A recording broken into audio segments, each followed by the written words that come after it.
বিষয়ক সম্পাদক জননেতা এম.এ. মোশাররফ হোসেন এখন প্রধান অতিথি বক্তব্য রাখবেন। জননেতা এম.এ. মোশাররফ হোসেন।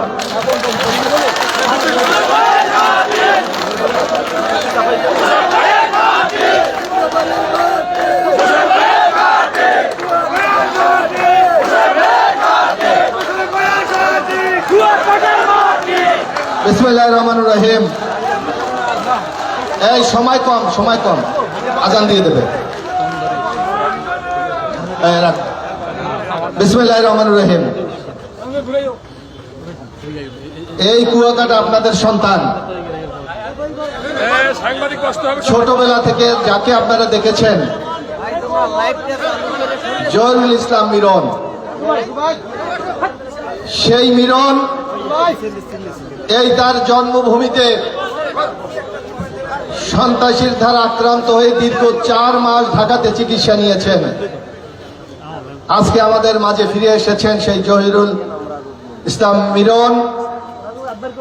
তার আগমন উপলক্ষে আজকে কুয়াকাটা যুবদল কর্তৃক আয়োজিত এই সম্বর্ধনা ও যুব সমাবেশের সম্মানিত সভাপতি, কুয়াকাটার বিশিষ্ট যুব নেতা জনাব সৈয়দ মোহাম্মদ ফারুক, আমাদের মাঝে বিশেষ অতিথি হিসাবে উপস্থিত আছেন কলাপাড়া পৌরসভার নির্বাচিত সাবেক মেয়র বিএনপির সভাপতি জনাব হাজী হুমায়ুন শিকদার সহ কলাপাড়া থেকে আগত সম্মানিত নেতৃবৃন্দ, ময়পুরের বিএনপি অঙ্গ সংগঠনের নেতৃবৃন্দ, এই কুয়াকাটা বিএনপির সভাপতি সাধারণ সম্পাদক সহ কুয়াকাটার সম্মানিত নেতৃবৃন্দ, পটুয়াখালী থেকে যুবদলের বিপ্লবী সভাপতি অত্যন্ত বলিষ্ঠ নেতা মনিরুল ইসলাম লিটন সহ পটুয়াখালী থেকে আগত সম্মানিত নেতৃবৃন্দ, উপস্থিত সুধী মণ্ডলী, আসসালামু আলাইকুম। আসলে আমি যখন জহিরুল ইসলাম মিরনের বক্তৃতা শুনছিলাম, আমার স্পষ্ট মনে আছে 4 তারিখ সন্ধ্যা 7টায় মিরন ফারুক ঢাকায় আমার বাসায় গিয়েছিলেন। আমি রেডি হচ্ছিলাম 8টায় আমি একটা টিভিতে টক শোতে যাব। ওরা একই সাথে আমার সাথে নামলেন। আমি যেই চ্যানেলে যাব, যেই টিভিতে যাব, সেই গাড়িতে উঠে গেলাম। মিরনরা কুয়াকাটার উদ্দেশ্যে রওনা দিলেন। আমার মনে আছে ঠিক রাত্র 11:30 আমি বাসায় ফিরলাম। 12টায় আমাকে একজনে টেলিফোন দিয়ে কাঁদতেছে, মিরন নাই। আমি হঠাৎ, কেন, কি হলো? মিরন ভাইকে এমন ভাবে কুপিয়েছে, জীবিত না মৃত আমরা বুঝতে পারছি না। আসলে মিরন তো আপনাদের সন্তান। মিরন কি এমন অবস্থা, এমন কোন অন্যায় করেছে যে মিরনকে এভাবে মারা যায়? আমি তো কুয়াকাটাতে দীর্ঘদিন চিনি, অনেকটা আপনাদের অনেককে চিনি। মিরন সন্ত্রাসী না, মিরন মাস্তান না, মিরন মানুষের সাথে খারাপ ব্যবহার করে। এই ধরনের কোন চরিত্র মিরনের আছে বলে আমার জানা না।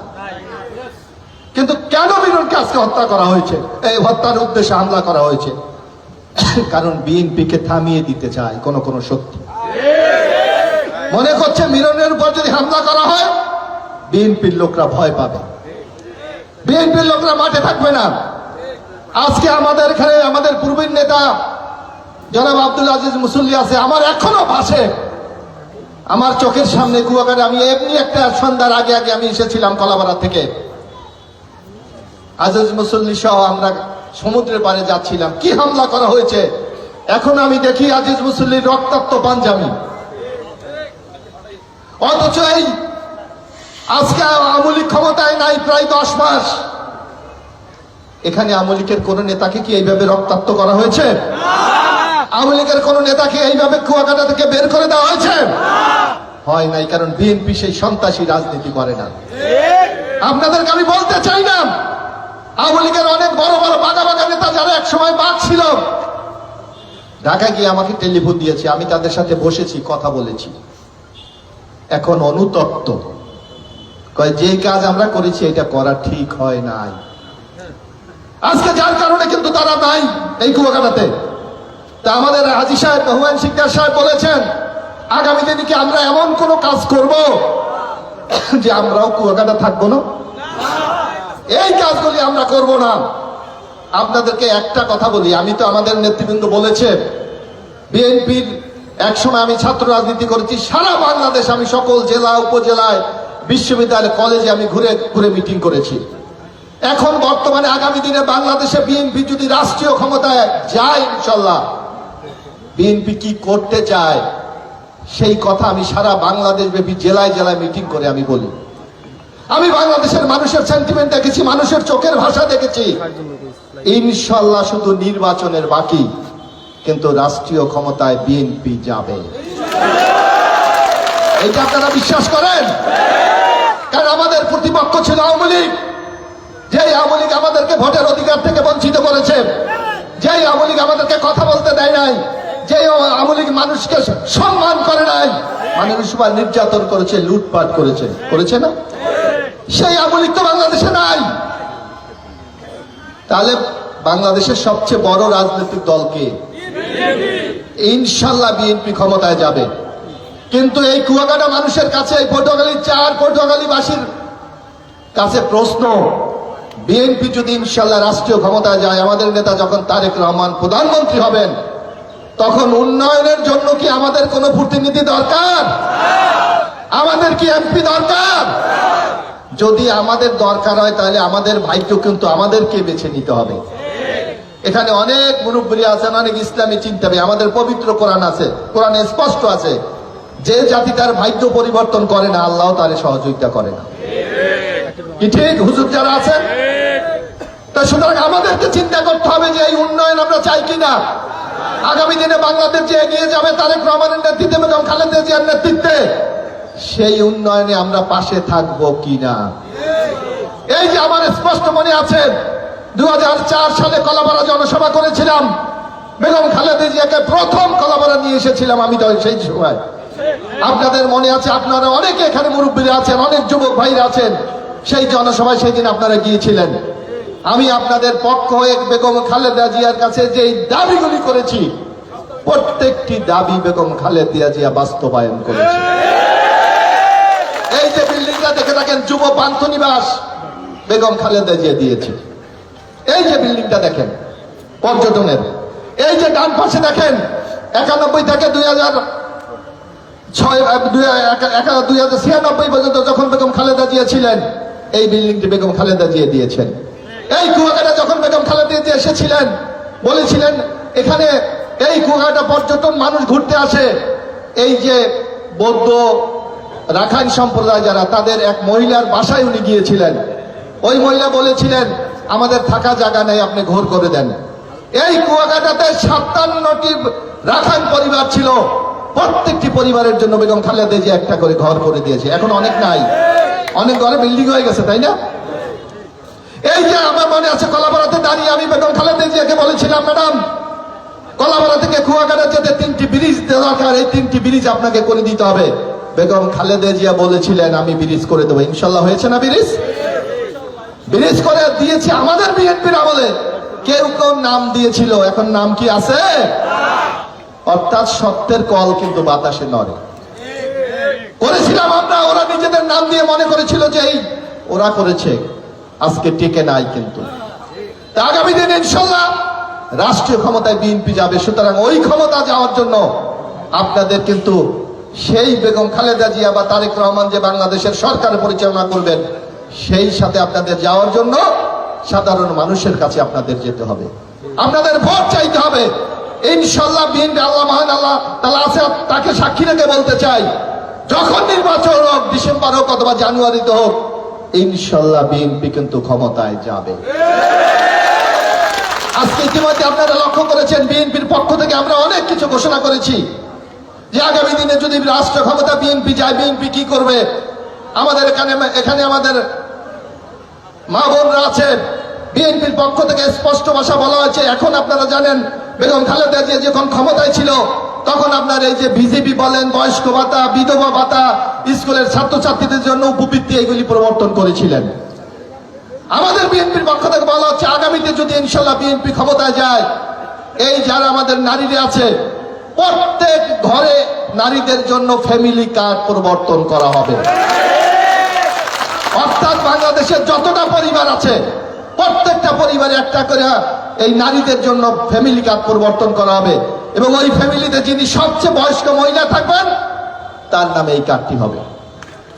আমরা বলেছি আগামী দিন, আজকে জানেন আপনারা আমাদের এই সব অঞ্চলের লোক, অনেক লোক কৃষক, তারা অনেক টাকা ইনভেস্ট করে শস্য উৎপাদন করে, ফসল ফলায়, ন্যায্য মূল্য পায় না। আমাদের বিএনপির পক্ষ থেকে আমরা স্পষ্ট ভাষায় বলেছি প্রত্যেকটি কৃষককে আমরা শস্য বীমা করে দেব এবং যাতে তাদের উৎপাদিত মূল্য পণ্য ন্যায্য মূল্যে বিক্রি করতে পারে সেই ব্যবস্থা বিএনপির পক্ষ থেকে করে দেওয়া হবে। আপনারা জানেন আপনারা অনেক কষ্ট করে আপনাদের ছেলে মেয়েদেরকে লেখাপড়া করান, চাকরি না পাইলে আপনাদের অনেকের মধ্যে হতাশা কাজ করে, দুশ্চিন্তা কাজ করে যে এত কষ্ট করে এত টাকা খরচ করে আমি ছেলে মেয়েরা পড়াইলাম, আমরা চাকরি পাই না।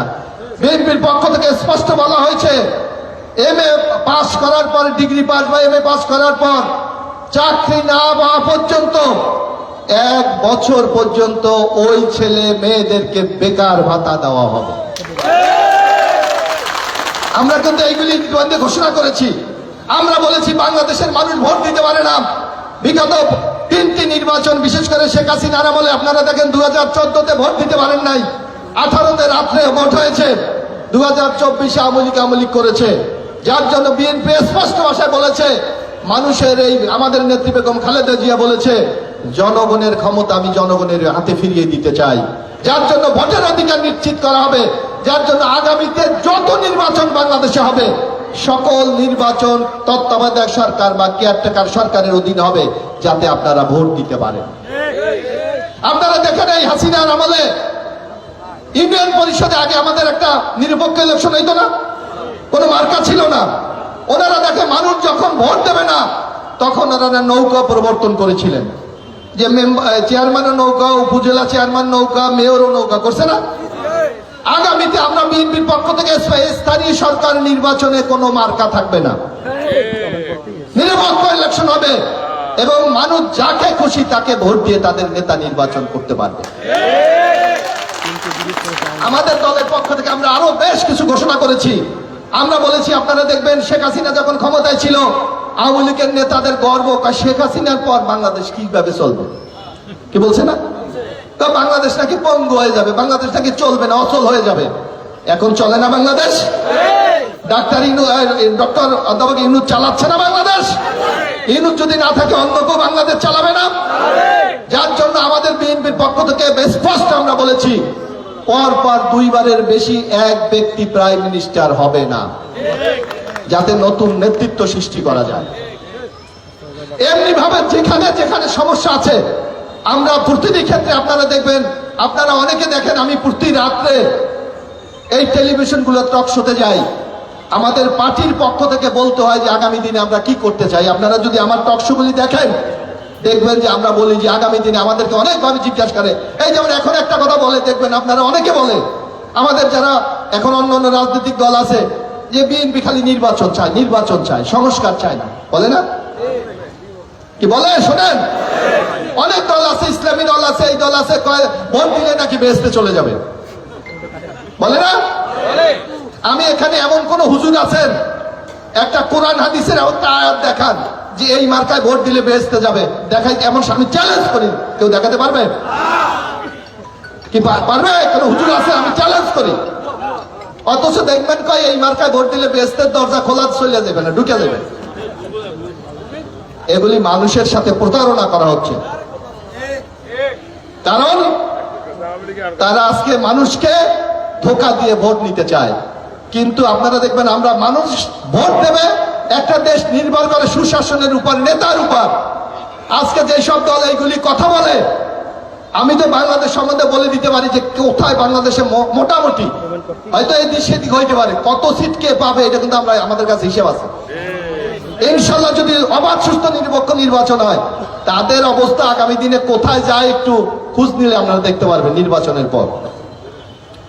তো যার জন্য আমরা স্পষ্ট ভাষা বলতে চাই যে আগামী বাংলাদেশটাকে আমরা গড়ে তুলতে চাই। আগামী বাংলাদেশটাকে আমরা যাতে আজকে এই বাংলাদেশ দাঁড়িয়ে আছে, বাংলাদেশ যে বিষয়গুলোর উপর দাঁড়িয়ে আছে এগুলি সম্পূর্ণ বিএনপি যখন ক্ষমতায় ছিল তখন করেছে। আপনি দেখবেন আজকে বাংলাদেশে আমরা যে দেশটা চলে, তিনটা জিনিসের ইনকামের উপর বাংলাদেশ সবচেয়ে বেশি নির্ভর করে। একটা হলো গার্মেন্টস।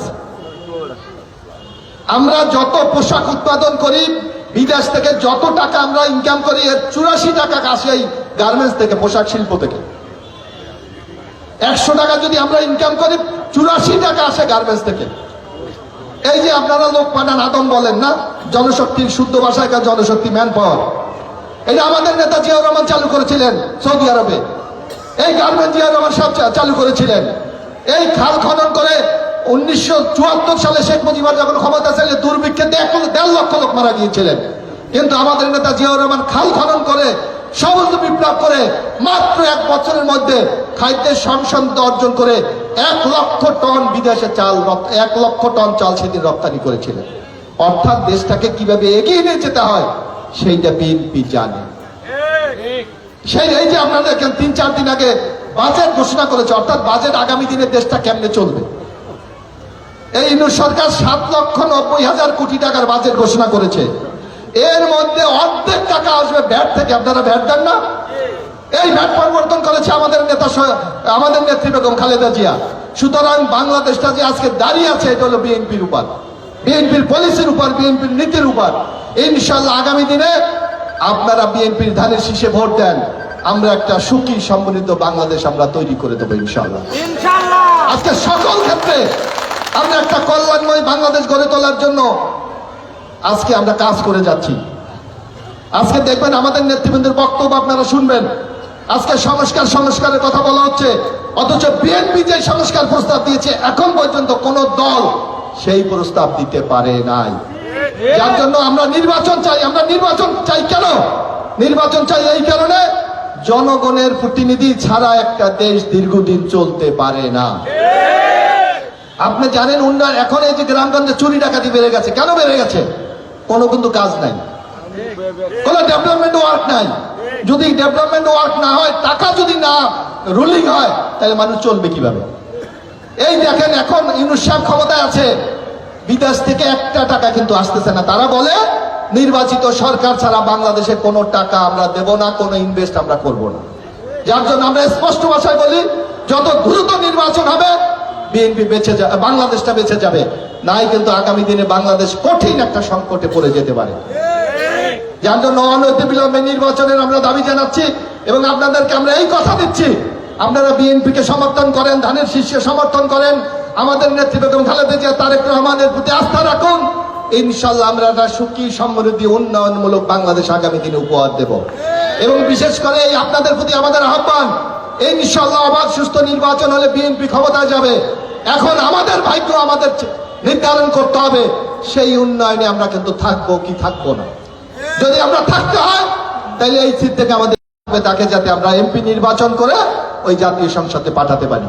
আমি আর বক্তৃতা দীর্ঘায়িত করব না, কৃতজ্ঞতা জানাচ্ছি। এবং আপনাদেরকে আরেকটা কথা বলতে চাই, আমাদের নেতা তারেক রহমান বলে যে মানুষের কাছে যান, মানুষের সাথে থাকেন, তাদের বিপদে সহায়তা করেন, তাদের যে কোনো কাজে তাদের সাথে গিয়ে কথা বলেন, মানুষ নিশ্চয়ই আমাদের সাথে থাকবে। ইনশাল্লাহ এই মানুষকে আমাদের সাথে রাখবো, এই আশাবাদ ব্যক্ত করে সকল নেতৃবৃন্দকে সন্ত্রাস দুর্নীতির বিরুদ্ধে বলিষ্ঠ ভূমিকা রাখার আহ্বান জানিয়ে আমার বক্তব্য এখানে শেষ করছি। শহীদ অমর ও খালেদা জিয়া জিন্দাবাদ, তারেক রহমান জিন্দাবাদ।